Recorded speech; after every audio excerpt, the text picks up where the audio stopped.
in our final segment. So it'll be a busy day on a day where everybody's going crazy because a guy named Travis Kelsey and some girl, I think she's a musician.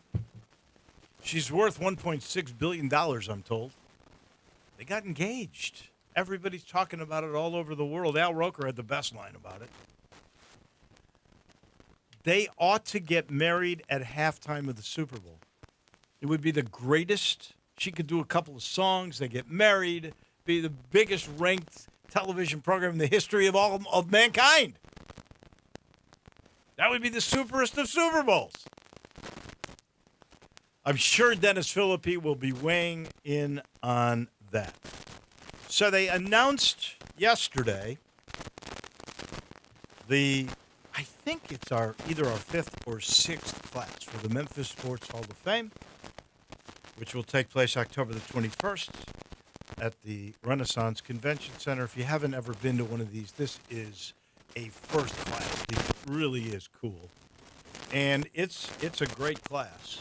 I will say this because I was of the minority. This was the biggest vote getter of all of our new class and those that came close to making the new class that I'm certain will get in at some point in some time. But the guy that stole the show was Tony Allen. And it goes to show you that at least around these parts, including Tennessee, because he just got into the Tennessee Sports Hall of Fame, people appreciate defense and winning. And here's the thing about Tony Allen. He played in a Grizzlies uniform for 7 years. 6 of those 7, the team made the playoffs. And 3 of those years, he made the all-defensive team. The guy couldn't play offense worth a lick. He wasn't the greatest citizen off the court either, to be totally honest with you. He was not amongst my votes as one of the top potential Hall of Famers, but overwhelmingly by the group that picked this thing, he was. And I think some of that was the fact that the Tennessee Sports Hall of Fame put him in. He's already had his jersey retired. All 4 core grit and grind guys have had that honor. So Tony Allen, he's probably the biggest name that is going into the class. And I'm hoping he sells a lot of tickets. The other guys, I love every one of these guys. Tommy Buford, who not only was the tournament director for the tennis tournament at the Racket Club for all those years and was beloved by all the players. He's part of the reason why we always gotten, if an American was a number one, they came to play in this tournament. There were so many number one players that played right there on Sandover between Mendenhall and White Station. So it's an amazing story how good a tennis tournament that was. You know, it had the men and women for a while. It was the highest other than a major in terms of points. It was big time. Buford, Mac Winker, they were the real reasons behind it. Buford more, I think. Mac owned it, but Tommy Buford ran it, and the players came because of Buford. He was also the head tennis coach for the University of Memphis for 32 years. Just a great guy.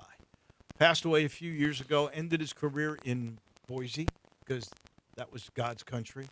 Just a great guy. I'm so glad Tommy Buford got in.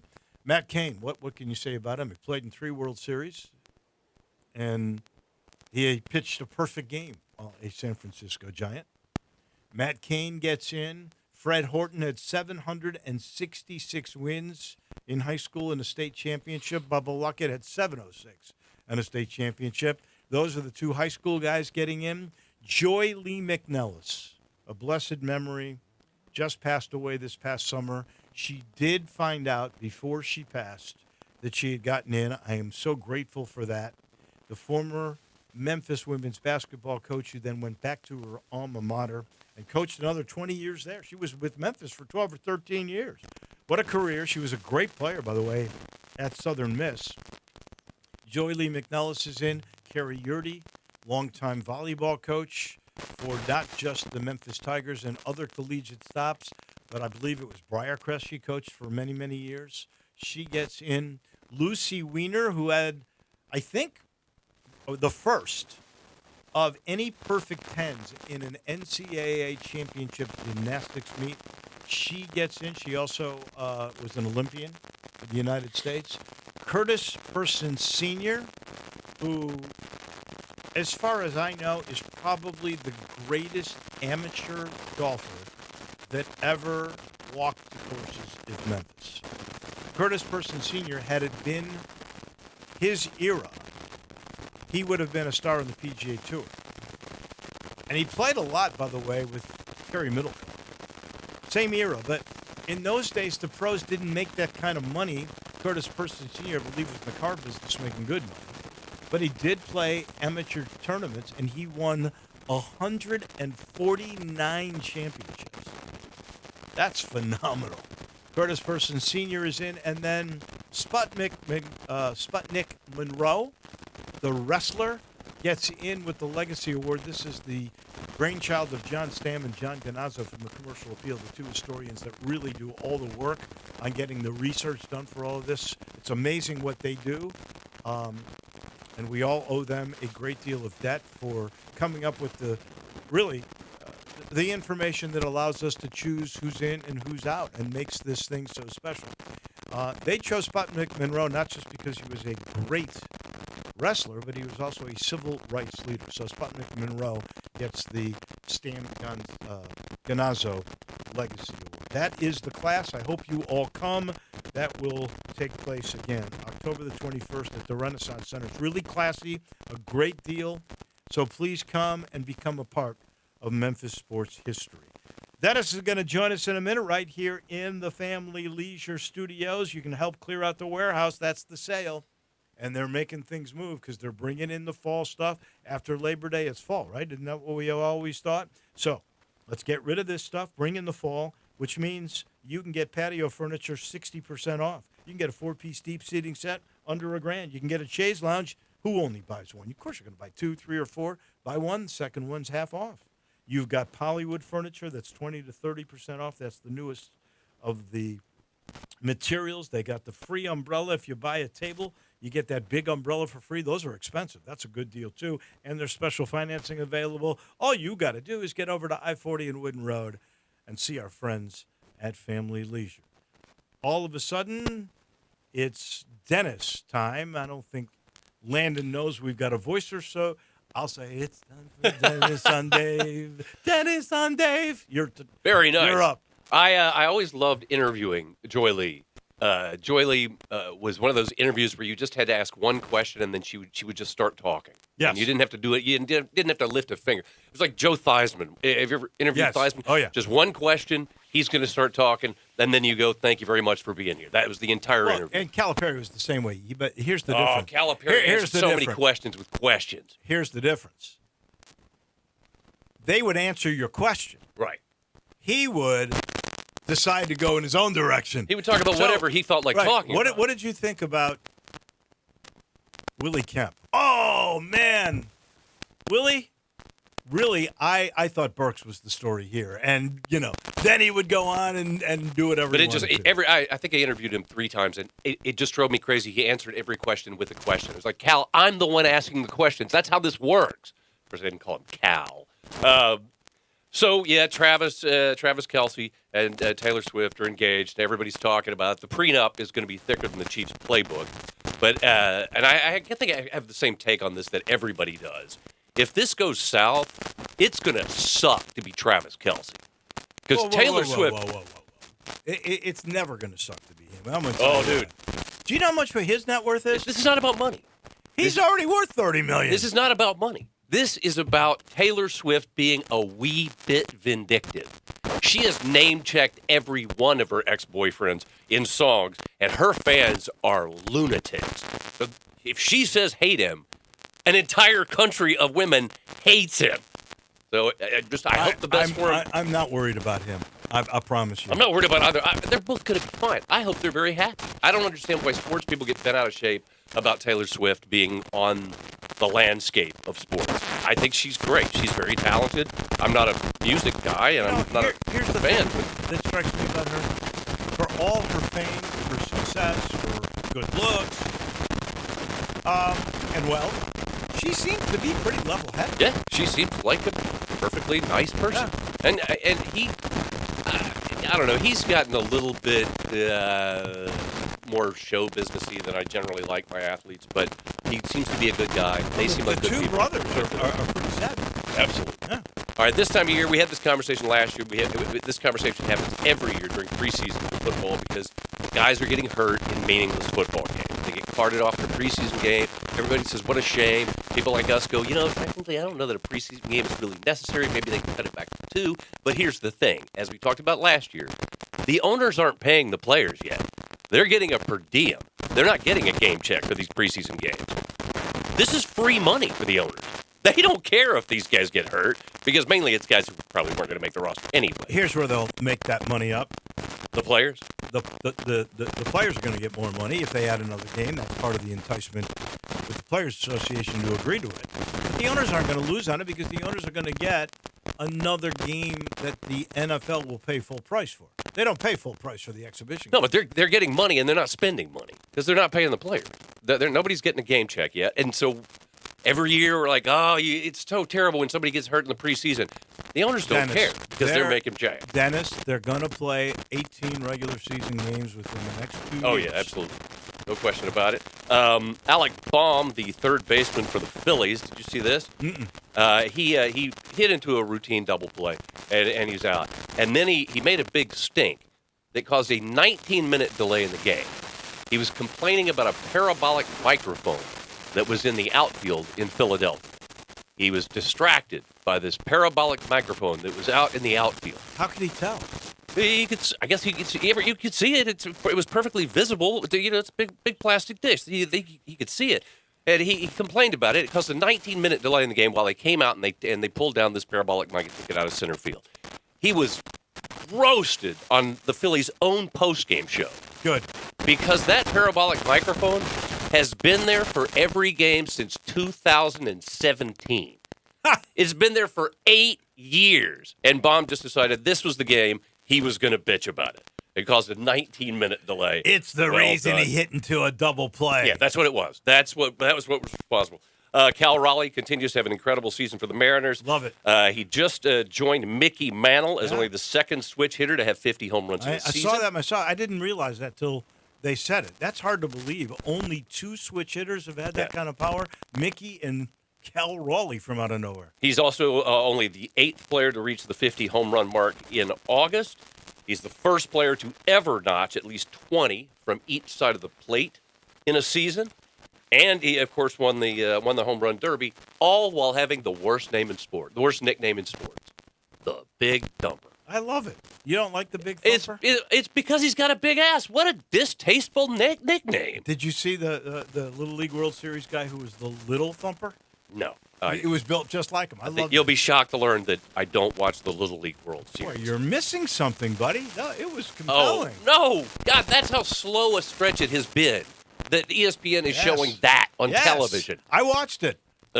Not me. Too dull. The Giants are waiving Tommy DeVito, whom I honestly thought they had waived like 2 seasons ago. I didn't realize he was still on their roster. They're waiving him, so now Russell Wilson is their starter. Right. Jameis Winston is their backup, and Jackson Dart is third. Jackson Dart is going to take this job. No question. Yeah, Jackson Dart. I'm not sure he's not over Jameis Winston. Right now he's not. Right now he's listed as third. As third? But Winston, let's not kid ourselves, it's kind of an empty uniform. He's very smart. He's very funny. He's going to be a great commentator or he's going to be a great coach, but he's not an NFL starter. Jackson Dart is an NFL starter. And he looked great in the preseason, but let's be honest. Preseason games don't mean a darn thing. The Bears have had 2 great preseasons last year and this year. And does that translate over? Come on. Speaking of the Bears, they are being not so subtle about how much they like their backup quarterback, Tyson Bagent. Well, they gave him a $10 million contract. Yeah, exactly. This guy was not recruited by any Division I school. He played for 5 years at Shepherd University in West Virginia, broke every record you could break as a Division II quarterback. He broke all the records, didn't get a sniff from any NFL team. So he ends up going to the Bears. He wasn't drafted by the Bears. He was undrafted. Been there for 2 years. They give him a $10 million extension through 2027, which I don't think it's necessarily that they're so high on him. is that they're finding that they're getting increasingly lukewarm on Caleb Williams. I think they're pretty high on him. If you look at his completion rate in these exhibition Oh, yeah. games, Again. it has been pretty outstanding. By the way, did you see the press conference that he had when he got 10 mil? No, the Badgett kid, no. Oh, my gosh. If you'd seen that, you would love this kid. Seriously. So he's talking about how when his dad grew up, his dad's like a coach. When his dad grew up, he grew up with nothing. They didn't have running water or plumbing at their house. He said. Well, then he must have been raised in West Virginia. He said he was. He said he has never had money, and he's going to take the money he's got to help all of his family and friends in West Virginia. I mean, it was really beautiful the way he put it. Because money, it's just going to be helpful for all of us because we've never had it. I'm happy for the kid. Yeah, me I too. am. But Really am. I just feel like Ben Johnson is a little lukewarm on Caleb Williams. Well, That's the we'll impression I see. get. You know, I hate to say it, but what, he played in one game and he looked pretty good. He marched from 93 yards on the field for a touchdown. Venus Williams is playing tennis again Yeah. for the insurance. For the insurance? Yes. What do you mean? Venus Williams is Joe's backing me up on this. Venus Williams is back playing so that she is eligible for the WTA's insurance, which is global, includes vision and dental, and because she doesn't want to pay Cobra. She doesn't want to have to pay whatever is $900 a month Here's what I for don't Cobra insurance. I don't understand this. Why wouldn't she be on? Because she didn't play last year? She's off the. She was retired.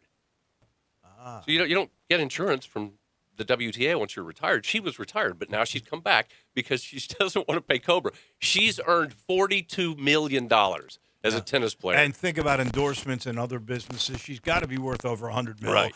That can't. Doesn't be want right. to cough up She the can't- $900 She a can't month for afford. Cobra. What is that? $10,000 for insurance for the year? Something like that, yeah. Come on. More or less. She said it, not me. She straight up said that's the reason she came back. There's a guy in East Tennessee who has been running scams where he files class action lawsuits.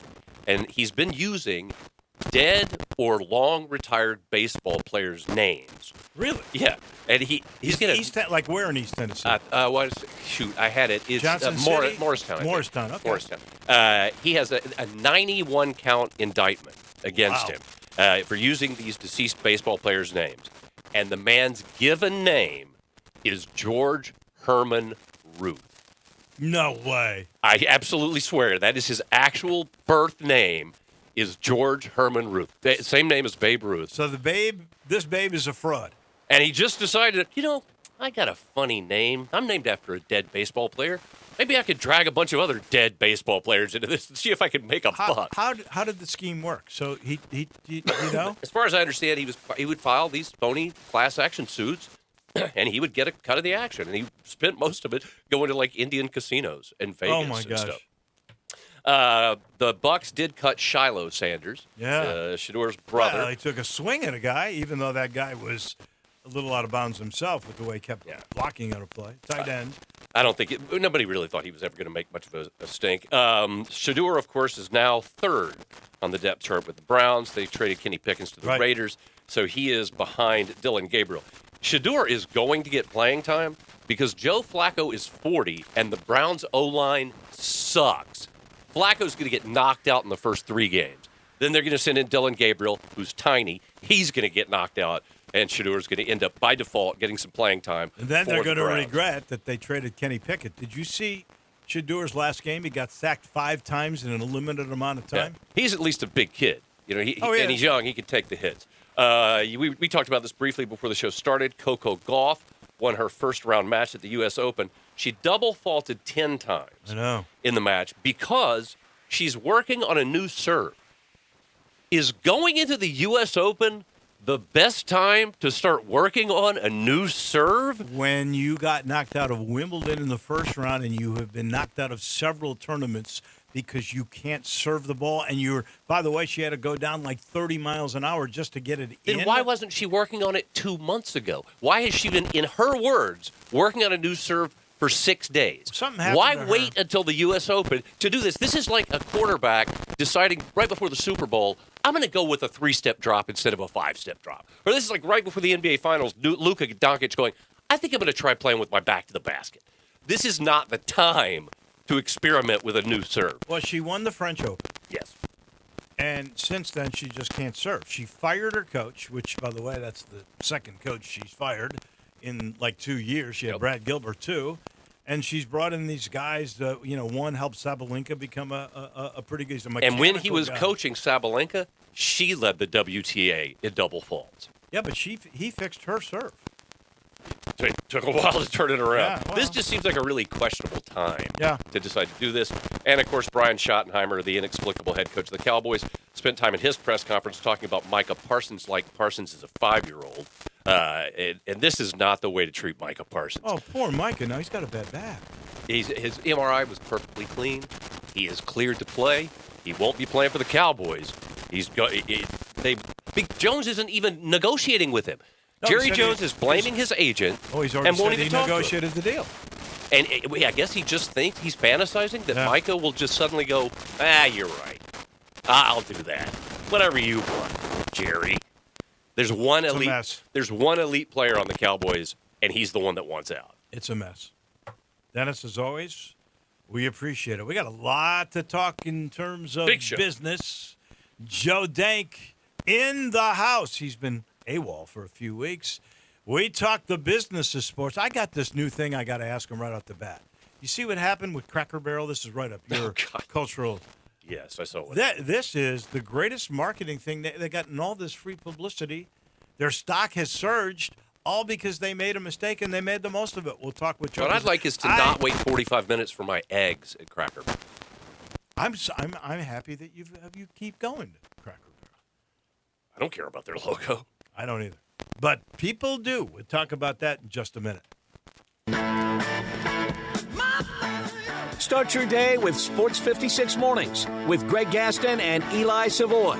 Weekday mornings from 7 to 10, right here on Sports 56 and 98.5 FM. Maria's Cantina in South Haven is not your average Tex-Mex joint because they're serving up Mexican with a twist. Maria's Scratch Kitchen is the most creative and diverse menu around. Beyond the traditional huge quesadillas, chimichangas, and fajitas, Maria serves up hand-rolled Latin egg rolls, Cajun and Creole items like catfish, gumbo, and boudin balls, as well as the best sandwiches and 8-ounce burgers in town. Wash it all down with a house margarita for only $5.50 and happy hour every day till 6. MariasCantina.com, 6717 Airways, Mexican with a twist. Why choose a Sleep Number smart bed? Can I make my site softer? Can I make my site firmer? Can we sleep cooler? Sleep Number does that. Cools up to 8 times faster and lets you choose your ideal comfort on either side. Your Sleep Number setting. It's the Sleep Number biggest sale of the year. All beds on sale up to 50% off the limited edition smart bed. Plus free premium delivery with any smart bed and adjustable base. Ends Labor Day. All Sleep Number smart beds offer temperature solutions for your best sleep. Check it out at a Sleep Number store or sleepnumber.com today.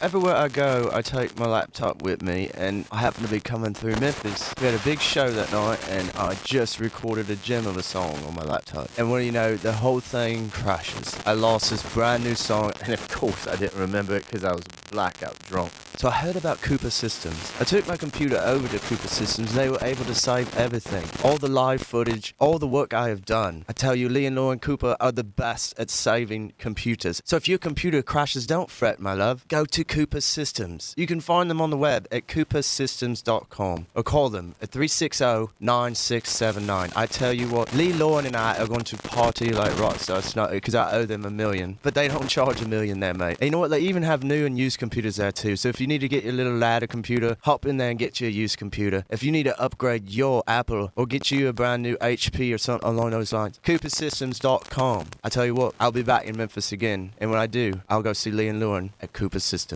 I got him on the line. Marty McNate. Hey, man, what's up over there in VW land at Goss at Volkswagen Germantown? Randy, we're ready to rock your world with 2025 Taos S, now $258 a month. $258 a month for Taos S rocks. What else you got? How about 2025 Jetta S, only $254 a month? Brand new Jetta S, $254 a month. What about Atlas Cross Sport? Right now, Goss at Volkswagen Germantown has 2025 Atlas Cross Sport SE, $286 a month. Atlas Cross, $286 a month, plus all 2025 Atlas Peak Editions, $5,000 $1,000 off MSRP. That's right, Randy. Come see me, Marty McNade at Gossett Volkswagen Germantown, 7420 Winchester Road, or shop online at GossettVWG.com. And remember, your future's what you make of it. That's Gossett Volkswagen Germantown. Taos SMO 58602, MSRP 27011, Jetta SMO 85183, MSRP 24150, Cross CSC 228 MSRP 39206. Includes all rebates and incentives. Must finance with Volkswagen credit. Excludes tax title and license with approved credit. Dealer stock only. See dealer for complete details. Offer value 831.25. Now back to Wolo and Friends on Sports 56.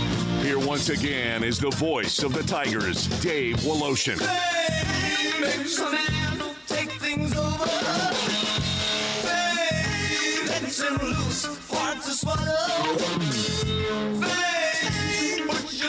Welcome back in the business of sports, coming your way with Joe Denk, former GM of Channel 24 and 30, and a guy who's been a director and producer of numerous television broadcasts, sportscasts. He knows it all. He's brought to you by Dinstall's.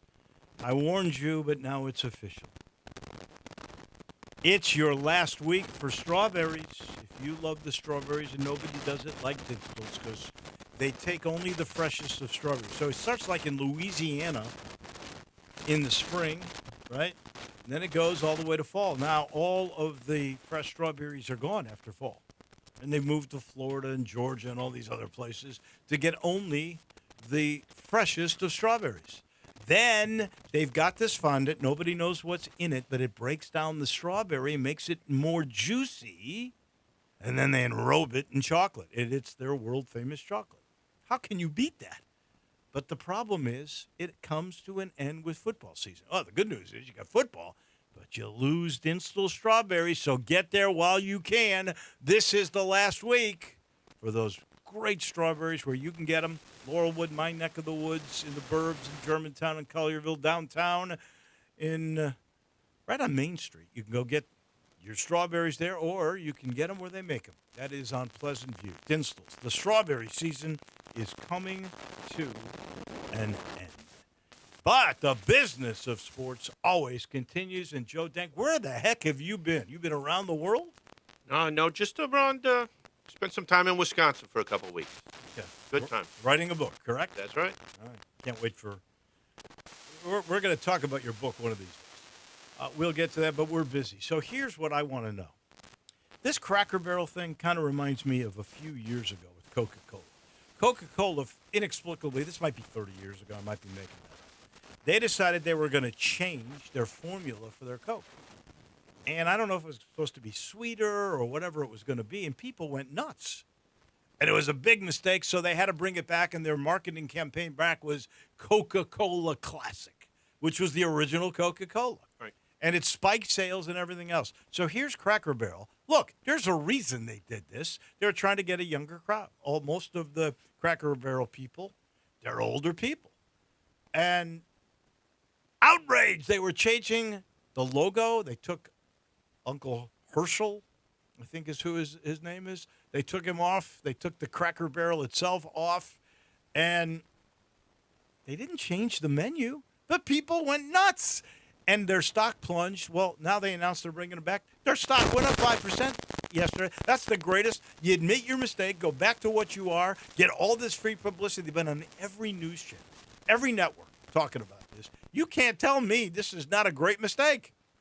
Well, the concept is called unearned media. I mean, the value of the media, just the mentions on all of the outlets of Cracker Barrel is an unimaginable total right now. And to your point, the stock price now has been bouncing around like a ping pong ball in a lotto machine. Frankly, I mean, last Thursday it was just south of 57. Yeah. By Friday, it was down over 10% to 50.76, 50.76. But today, now on the move of this, we're going back to where we were. Compared to Friday, today the stock is trading right now at 62.43. Oh, my gosh. That's up 43% from Friday. And it's back to approaching the year high, the 52-week high of the stock this year has been 71.93. So, you sometimes you wonder, I mean, if this was an actual ploy to get attention, well, it worked. I don't think that was the case. Then better lucky than good. Because, I 100%. Because it, like just what we said, and we're talking about it, and we're not the only guys talking about it. No. It is everywhere. But to me, it's amazing because it's just a logo. And in only, I want to say like 30 of their stores, they were going to make them brighter and a little more modern because they're a dark place. They weren't taking away any of the sales that they've got of the folksy tchotchkes that they have in there. Right. They weren't changing the menu. No. That's just crazy to me. But that's the way life works. All right. ESPN made the big announcement about a new app, and here I am. I've got them on Comcast with Xfinity. I'm an ESPN Plus guy. Do I need this new app, and what does this app do? Explain the whole thing to me, because it seems to me it's a non-story for me, but a lot of people are talking about it. Well, I think it is a big move because I think it positions Disney to just continue to solidify its position with ESPN as the absolute leader in sports in terms of the content and the rights that it owns to that content, and then its ability to distribute that content through multiple ways. And so this new app is just a concentration of everything that ESPN has to offer. You know, ESPN, under the ESPN networks, it includes 12 different networks. And so now all 12 networks are available in this app. Whoa, 12? So 12 networks. What have you got? You got ESPN 1, you got ESPN 2, you got ESPN News, you got ESPN Deportes. What else have you got? ESPNU. Okay, ESPNU. Southeast Conference Network. Oh, yeah. ACC Network. Okay. ESPN Plus. Oh, yeah, that's everything. ESPN on ABC. Oh, okay. ACC Network X, which is extra games when they have too many, in non-con issue. And the ESPN3 still exists in some format. So it is those 12 networks that are available now in this app. It's live games. It's studio shows. It's an interactive big screen. You're watching a game and you push a button and now certain stats are popping up on the game that you can follow along. You can enter your fantasy team, and every time something happens on your fantasy game, it pops up on the screen and says, Sammy Smith just scored a touchdown for you on this game. So that's going on. There's a personalized sports center. So you get personalized highlights fed to your phone and you can see it. Multi-view. During the football season, you can go to the multi-view channel on the app and watch up to 4 games on one screen at one time. So that's kind of fun. Dude, That's really good. You're kind of a crazy guy because you got like 10 TVs in your man cave. Do you really watch all those games at the same time? I don't have that ability. I got to watch one game. Now, I might switch at a commercial to another game to see what's going on. But I can't do this, the picture-in-picture. I couldn't watch 4 games at once. I'm at a sports bar. I don't do that. Well, look, I mean, some of this happened when YouTube took over NFL Sunday Ticket. Right. They did the customized multi-view, and it was, an example would be this. Let's say you have a 3 or a 4-teamer on Sunday, and you just want to monitor those 3 or 4 games on a separate screen over here while you're watching 2 other games. So, yeah, it's kind of nice to have. You know the status of those 4 games at all times. You don't have to wait to the commercial to pop to the other one. I think this is a big play, though, for ESPN, and as I say, it solidifies. Now, there's also news this week that is expected that ESPN, you'll recall they dropped baseball. They kind of broke up. It was kind of a nasty split. Manfred said some bad things about ESPN, and they were disappointed. It looks now as though ESPN is going to stay in with baseball, though under a revised way. They will no longer have Sunday night baseball. They won't. But they are going to have up to 30 games a season in an exclusive window during the week. But more importantly, they're going to pick up the MLB TV out-of-market game distribution. That's where, let's say, you live in Memphis and you're a Milwaukee Brewer fan, and the way to get Milwaukee Brewer fans on a regular basis is subscribe either to the team package or to the full MLB TV. Right. So ESPN is now going to take that. They're going to embed that service into their app. So it looks like the gateway to get at MLB TV would be to first be a subscriber to the ESPN app, which is a $29.99 monthly tab, okay? Why do you think they gave up Sunday night? Because that was their big night. Well, listen, that was all about the money. they were paying $550 million a year to get Sunday Night Baseball. There were other packages that Major League Baseball had put out there, including an exclusive Friday night package on Apple, and then that Roku Sunday morning package was $10 million. And they're going, we're paying $550 million for Sunday night, and these guys got Sunday morning for Right. 10. So something didn't seem right. And ESPN has been really, really aggressive right now in adjusting what it's willing to spend on. They let F1 go. And now the second element of this baseball deal that's even more important, there are 5 baseball teams right now that Major League Baseball is producing their local TV for, and that includes Cleveland, San Diego, Minnesota, Arizona, and Colorado. Those teams don't have a deal, and Major League Baseball is doing those games. ESPN is going to assume that as well. So now all of a sudden, everyone in those markets, in order to get their home games, is going to have to first subscribe to the app, and then second, probably pay a monthly fee to have those games. So, sometimes nothing ever gets to be as big as a Disney or as dominant as an ESPN without those guys being pretty smart. I just want to clarify on this app. I'm a guy that gets ESPN, all those networks plus ESPN Plus. Right. Right? Yep. Through Comcast. Yep.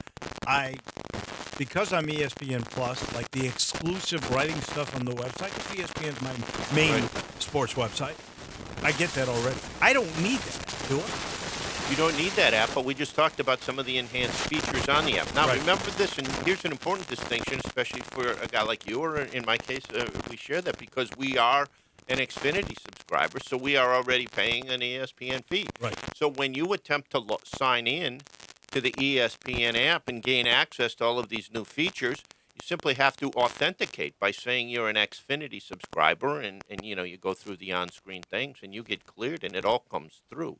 So I was just playing around with it yesterday, and all of that came through.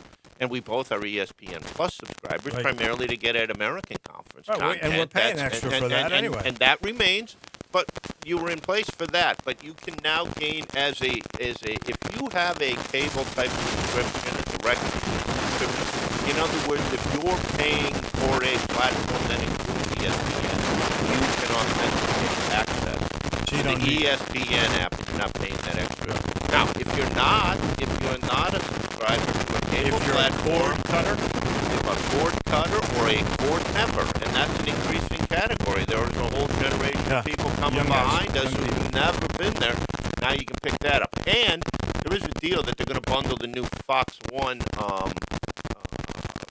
app coming up, which later this fall, it's going to embed into the ESPN app as well. So now all of a sudden you have a lot of NFL content, you have a lot of basketball content, you have something. So I think, look, this is forward thinking by Disney.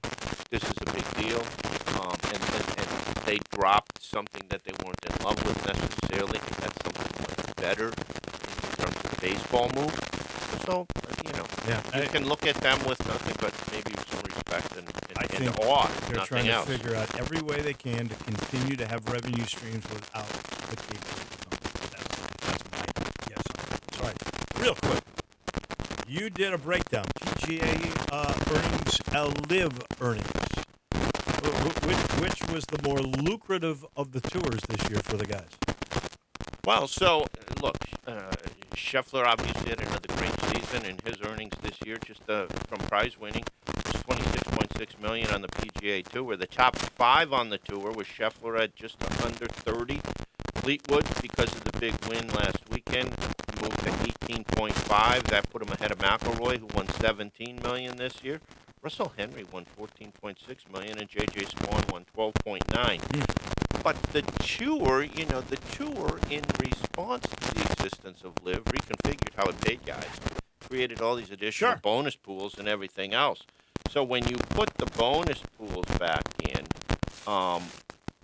Scheffler goes to $49.6 million, and McIlroy. So $50 million is actually $13 million less than he made last year. But it's $50 million. It is. It's $50 million. And it doesn't include the endorsements. Exactly. And he won one less time. McIlroy was second. He earned $30.5 million. Now, you flip the chart and you look at these LIV guys. Joaquin Niemann was the leader in LIV in earnings this year at $22.5 $10.5 million. John Rahm made $15 million on the tour. DeChambeau, $11.1. The guy named Dean Burmester, $10.5. Sebastian Munoz, $10 million. But again, there are bonus pools on the live side of this. And Rahm had no wins, but 7 top 5 finishes, so he barely beats out Neiman. He captured the $18 million prize. So that's as Liv's individual champ. So that's $33 million because you said he had 15 in earnings. 15 That's in now that's wait a right. second. He makes $100 million a year from the $500 million 5-year deal, and this is on top of that, right? So he made $133 million this year. Pretty good for John Rahm. Not bad. Wow. Not bad. Long way from when Curtis Person Sr. is getting into the Hall of Fame. Didn't even want to play pro golf because he could make more money as a car salesman. Unbelievable. We take a break on that. Thank you, Joe. We appreciate it. When we come back, we will talk baseball with Tim Doolin. It'll be brought to you in part by Southern Security. Need cash?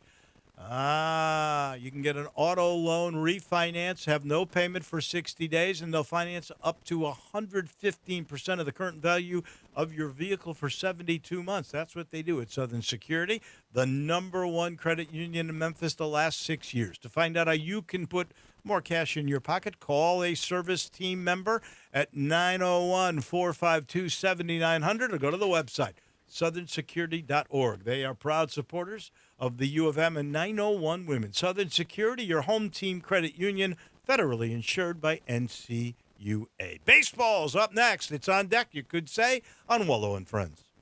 You have opinions? I think it's over. Of course you do. I don't think it's that simple. Everyone does. I got all the answers. Hit us up on the Sissy's Log Cabin listener line at 360-8255.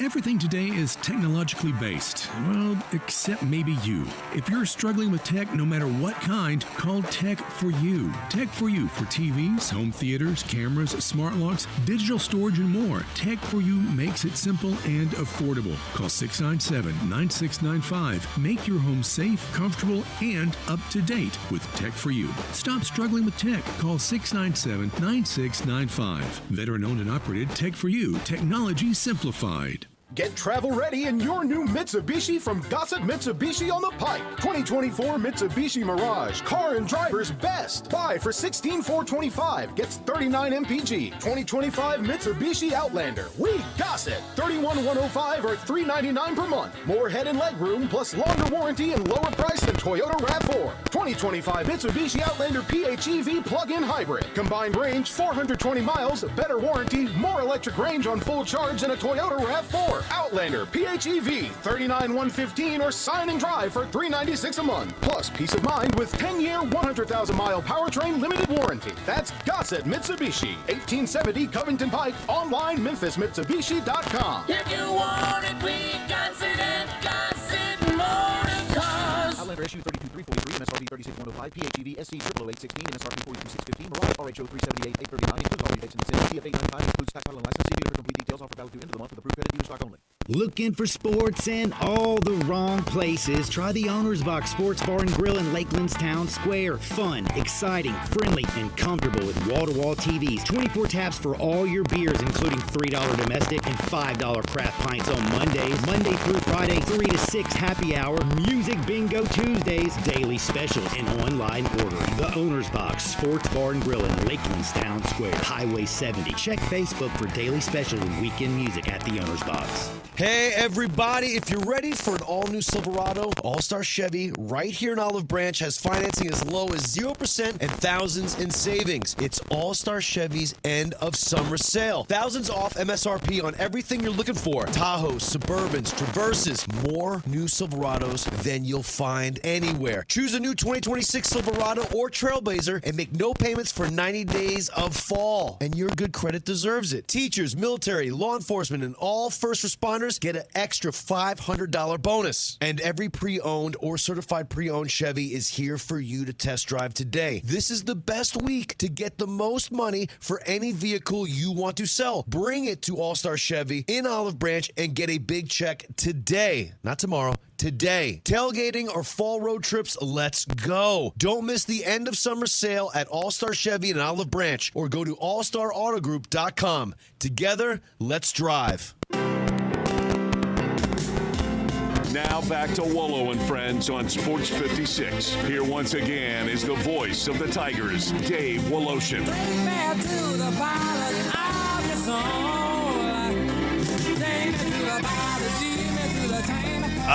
Let's talk some baseball with our guru. That would be Tim Doolin. I noticed the Cardinals the other night drew an announced 17,000 to Busch. That, by the way, since they opened up that new ballpark years ago, is the smallest attended crowd in their history in that ballpark. What in the world is going on? Does this spell big changes in St. Louis? What's your take, Tim Doolin, on the Cardinals and one of the great drawing cities of all time for baseball? 2-3 million every year, 17,000, less than that at a game. What's going to happen? Well, good morning. I tell you, one of the things that we've talked about for years, and it's a fact, that the Cardinal fan base is not only one of the biggest in the major leagues, but they're been touted as some of the most knowledgeable baseball fans that respect the game, love the Cardinals, obviously. I think they're speaking. And I'm sure Bill DeWitt and the ownership group is having to take notice. We've got a new GM coming in, one going out. They're going to have to make some noise during the offseason, that's for sure. I don't see them making a late push here to get over the hump. The one thing that I think they're frustrated with is their traditional baseball fans and seeing, when they hired Marmol, we all talk about the fact that he's one of the young managers that you're seeing atypical being hired throughout the major leagues, where the front office is basically dealing with a puppet that's willing to do what the front office tells them. You lost a great manager in Schilt who's made great strides in San Diego. Yeah. I think it's all a combination of things that the Cardinal fan base is making their voices heard. So it'll be interesting to see what they do during the offseason, because they're going to have to make some noise to get those fans back, back on board, I think. Here's what would trouble me if I were a Cardinal fan. Seriously. One, not only have they been great fans and knowledgeable fans, they've been loyal fans. Even when the Cardinals haven't played great, they've sold out every game, okay? Down to 17,000, that would be very, very worrisome. The other aspect is this has happened under the watch of the new GM. Like, Mazielik's still there. He's leaving after this year, but he really wasn't pulling strings this year. So this has happened under the watch of this new guy, I think, and I don't see how Marmel, who was, obviously has not done a great job since he replaced Schilt. I didn't think he would be here this year. He is. I can't see how he makes it another year unless the players really like him, and I don't know if that's the case. Well, the players don't have a vote. I mean, I can tell you that. And I hear what you're saying, but really next year is going to be his first year of being in total control. I mean, he can't go make trades without players. You can't go make free agent signings during the course of the year. Granted, they made a few token trades, whatever, but I think this offseason is going to be paramount for them to show the fan base, and you ain't going to trick the fan base. You're not going to be able to put some cheap makeup on it to make it sound like it's sexier than it really is. So the bottom line is they're going to have to, because look, we can do the math and back into it, but it's, when you lose, go from selling out to 17,000, that hits pocketbooks. Yeah. And it's telling you, it's telling you that the rest of the season, which we've got 5 weeks left, 6 weeks maybe, they're going to take it in the shorts the rest of the time too, because they made a statement by showing up very thin at the ticket gate. I agree. I think the DeWitts are going to have to spend money in free agency too. I think that's abundantly clear. I'll be curious to see if they keep the manager there. We know they got the new GM in place. This will be a crossroads for this particular juncture in franchise history. All right. There was also another incident with the Cardinals this week where their first baseman took called third strike he didn't like and went crazy while walking away. Said he didn't say anything, got tossed, and then went nuts, threw a bat, hit a batting coach, threw bubble gum onto the field, got suspended 6 games. The Cardinals are appealing. I don't know how they could win that. Give me your sense.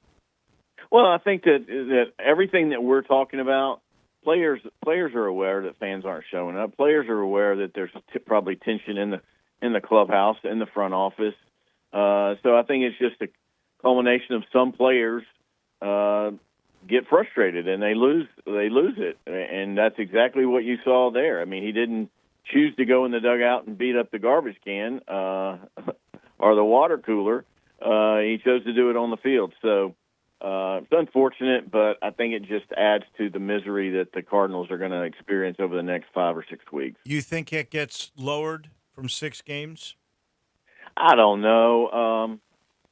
Maybe lower a game or two, but I mean, the bottom line is you can't act like that. Umpires are, I don't know that anybody would say in baseball that there's a good umpire. It doesn't matter if it's Little League all the way up. The umpires are always going to be criticized because if he makes a call, it's going to be against one of the two teams, especially if it's close.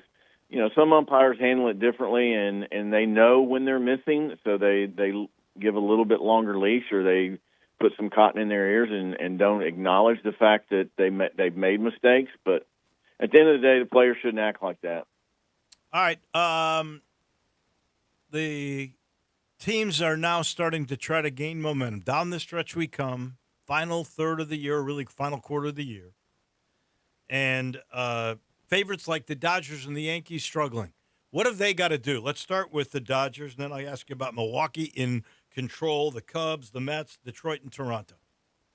Well, I think the Dodgers got to they got to figure out if they're going to continue to use Ohtani as a starter, which I think they have to at this moment.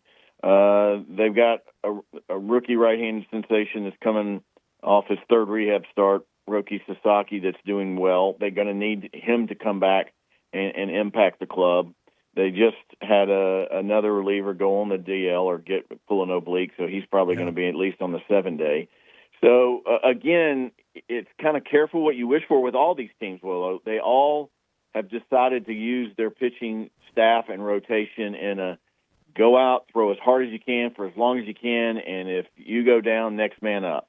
Well, the Dodgers fortunately have lots of guys in the next man up category that are really good. Clayton Kershaw's pitching lights out right now. Yeah. Is he going to be able to do that, or is he going to come up lame over the next 6 weeks? He's an older guy, and great that he's pitching well, but so it's kind of feast or famine, and you just hope like crazy if you're one of these clubs that are in contention or trying to stay in the lead or trying to get back into it, that your guys stay healthy. The Phillies are in the same boat. They just, lost their guy to a blood clot, which is totally, And he's gone for outside. the year, I think. I think he's done. Yeah, Really. you got to make sure that he's safe, because that's very, very dangerous. So I think it's going to come down for all these clubs that are in contention and or in the lead, how they position their bullpens, how they get some type of consistency leading into the playoffs, because as we know, it's not the best team. It's the team that's playing the best at the time that the playoffs roll around, and the Brewers have done it all year, right? We talk about them a lot on the show. The Brewers have a complete game. They do all the little things right, which is going to be very important going down the playoffs, because you're going to be facing quality arms. Can they stay healthy? Can they maintain their consistency, or are they going to hit the skids? Will the Yankees make the playoff? I don't know. I would say no. If I were betting right now, which I don't do, but I would bet that the Yankees do not. They got too many question marks. Volpe's having a terrible year at shortstop. He's not catching the ball. He's not hitting really well. He's got some home runs, but at the end of the day, this guy was a Gold Glover, and now all of a sudden he's playing soccer at shortstop. Crazy. Interesting stuff. We'll know a little bit more next Wednesday when we speak again. Thank you, my friend. All right, Willow. That is Tim Doolin on baseball. We've got breaking news right now. Keegan Bradley has named his Ryder Cup captain picks. Landon Schmidt, I got to tell you, I love these picks for one reason. He didn't pick himself. That was the number one thing for me. Here they are. Justin Thomas, Colin Morikawa, Ben Griffin, Patrick Cantlay, I'm a little iffy on him. I don't like his attitude. Sam Burns and Cameron Young. But the fact is, Cam Young's a bomber. Burns, we know, is consistent. Griffin's a comer. Morikawa deserves to be on the team. Justin Thomas has been seasoned. I think these are good picks. And the biggest reason is he did not pick himself. He's going to be a real captain.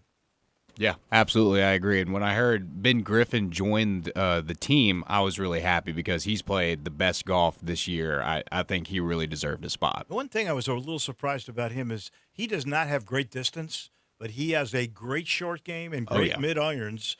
We'll see. I mean, I look at the makeup of these teams. Let's see what Luke Donald's picks are going to be, and then if we match it up, I worry about our team. But I am glad he made the first step today in the right way. And this portion of the show has been brought to you by Memphis Public Golf. You know, there's a senior event coming up in the next couple of weeks. If you're, I think, over 50, you could play. It starts at Pine Hill. I believe it ends either Audubon or Fox Meadow. It's going to be great. You can go to MemphisPublicLinks.com. They'll tell you about all the tournaments. Every club's got their championship. They got seniors. They got women.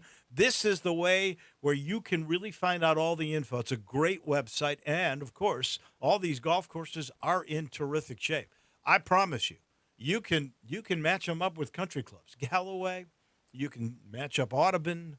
I just talked to Will Keys at Pine Hill. He told me the course is in really good shape again, like it was when they first opened. All you got to do is go to these places. The city of Memphis realized to be a great city, you got to have great amenities like parks and museums and golf courses. And let me tell you, they've got great golf courses. Make a tee time at MemphisPublicLinks.com. That'll do it for us tomorrow. Craig Way, voice of the Longhorns on the Texas-Ohio State game. Bill Bender on college football, and a whole lot more. That comes your way tomorrow. We'll see you then. Johnny Radio's right around the corner. Have a great day, everyone.